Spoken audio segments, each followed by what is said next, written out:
এই যে ভূমিকম্প হলো আপনার গান বাজনা বাজানোর কারণে। মুহাম্মদ সাল্লাল্লাহু আলাইহি ওয়াসাল্লাম কি মিথ্যা কথা বলে? কারা কারা হাত তোলেন তো যে মুহাম্মদ সাল্লাল্লাহু আলাইহি ওয়াসাল্লাম জানে না, মুহাম্মদ সাল্লাল্লাহু আলাইহি ওয়াসাল্লাম জানে না, এরকম কারা কারা স্বীকার করে?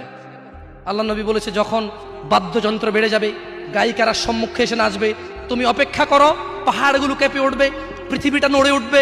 জালজালা ইযা যুলজিলাতিল আরদু জিলজালাহা, যখন পৃথিবী প্রবল কম্পনে প্রকম্পিত হবে। ওয়া খরাজাতিল আরদু আসকালাহা, যখন এই মাটি তার ভিতরে যা আছে একদম লাথি মেরে বের করে দেবে, লাশ হোক আর যাই হোক, মাটি বলবে যে বের হও, বের হও আমার থেকে, বের হও, আমি তোর আর কাউকে রাখবো না।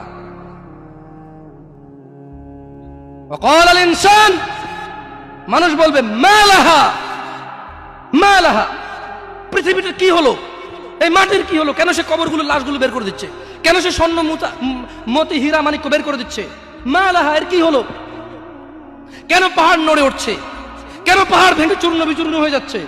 মানুষ বলবে মালাহা, পৃথিবীর কি হলো, বিআন্না রাব্বাকা আওহালাহা, পৃথিবী এটা করবে, বিআন্না রাব্বাক, কারণ তোমার প্রতিপালক আওহালাহা, পৃথিবীকে আদেশ করেছে।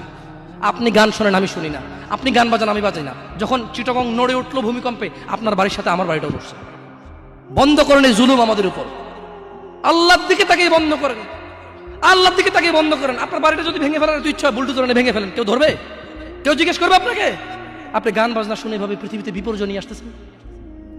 ইত্তাকিল্লাহ হাক্কা তুকাতিহ, আল্লাহকে ভয় করেন।